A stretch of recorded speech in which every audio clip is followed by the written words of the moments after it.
দ্বিতীয় সংখ্যক চীনাতলী কেন্দ্ৰীয় ৰঙালী বিহু সন্মিলন আৰম্ভ 12ৰহনীয়া সাংস্কৃতিক শোভাযাত্ৰাৰে চীনাতলী কেন্দ্ৰীয় ৰঙালী বিহু সন্মিলনৰ আৰম্ভণি অসমৰ বিভিন্ন প্ৰান্তত ৰঙালী বিহু সন্মিলনসমূহ উলহ মালহেৰে অনুষ্ঠিত হৈ আছে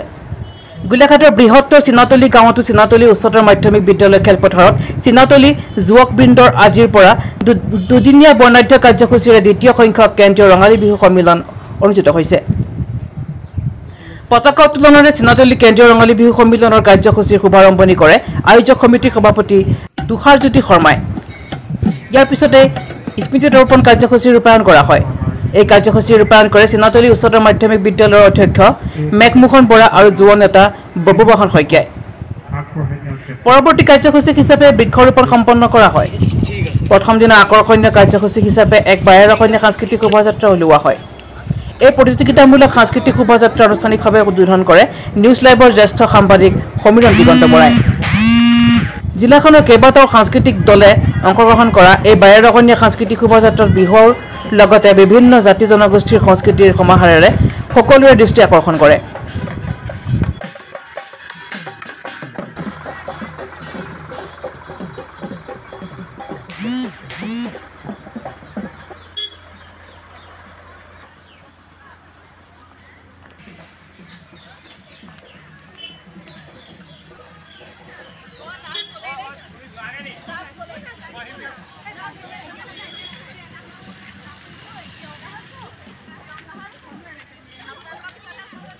বিহু সন্মিলনখনিৰ প্ৰথম দিনা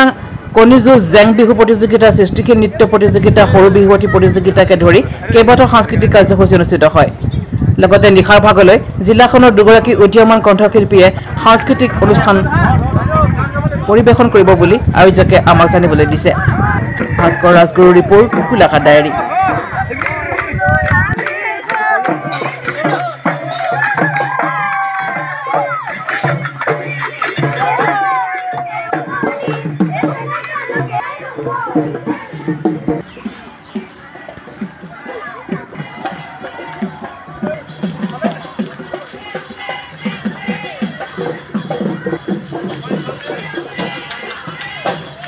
সংখ্যক চীনাতলী কেন্দ্ৰীয় ৰঙালী বিহু সন্মিলনৰ থলীৰ পৰা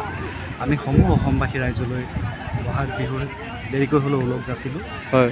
আৰু আজি কি কি কাৰ্যসূচী ৰখা হৈছে আৰু আমাৰ প্ৰথম পতাকা উত্তোলন তাৰপিছত চৰিত্ৰপণ আছিলে বৃক্ষৰোপণকে আৰম্ভ কৰি তাৰপিছত এয়া আপুনি হয়তো দেখা পাইছে ইতিমধ্যে আমাৰ সাংস্কৃতিক শোভাযাত্ৰা যি 12ৰহনীয়া সাংস্কৃতিক শোভাযাত্ৰা অনুষ্ঠিত হৈছিলে ইয়াত বিভিন্ন জাতি জনগোষ্ঠীয় কৃষ্টি সংস্কৃতি এই দেখা পোৱা গৈছে সমাহাৰ ঘটিছে এই অনুষ্ঠানটোত আৰু এই প্ৰখৰ ৰ'দকো নেওচি যিসকল গোটেই অঞ্চলবাসী ৰাইজে আমাৰ শোভাযাত্ৰাত সম্পূৰ্ণৰূপে তেওঁলোকৰ সহযোগিতা আগবঢ়াই আমাৰ শোভাযাত্ৰা ইতিমধ্যে সাফল্যমণ্ডিত কৰিছে বুলি আমি ক'ব লাগিব ইয়াৰ পিছত আমাৰ বিশেষকৈ আজি কণিযুঁজ প্ৰতিযোগিতা সৃষ্টিশীল নৃত্য প্ৰতিযোগিতা জেং বিহু প্ৰতিযোগিতাকে ইত্যাদি কৰি আৰু অনেককেইটা বহুকেইটা কাৰ্যসূচী আছে নিশালৈ সাংস্কৃতিক সন্ধ্যাৰ দুজনকৈ বিশিষ্ট স্বনামধন্য গায়কৰ সাংস্কৃতিক অনুষ্ঠান উপভোগ কৰিবলৈ পাব ৰাইজে অহা কালিলৈ তেনেকৈ ধৰে আমাৰ বিস্তৃত কাৰ্যসূচী আছে গতিকে সকলো ৰাইজৰ আমি সহায় সহযোগিতা বিহু সমিতিৰ তৰফৰ পৰা আৰু সাংস্কৃতিক সন্ধিয়াৰ যিটো মূল সাংস্কৃতিক সন্ধিয়া অহা কালিলৈ আপোনালোকে অহা কালিলৈ অৰ্থাৎ 5 মে সন্ধ্যা এই আমাৰ বাকী মুকলি সভা শেষ হোৱাৰ ঠিক পিছ মুহূৰ্ততে প্ৰায় 9-10 বজালৈ ইয়াত আমি অসমৰ স্বনামধন্য সংগীত শিল্পী বিপিন চাওডাঙৰ সংগীতানুষ্ঠান ইয়াত উপভোগ কৰিবলৈ পোৱা হ'ব আৰু আহিব সকলো নাচিম ফূৰ্তি কৰিম একেলগে আমি বিহু উদযাপন কৰিম ধন্যবাদ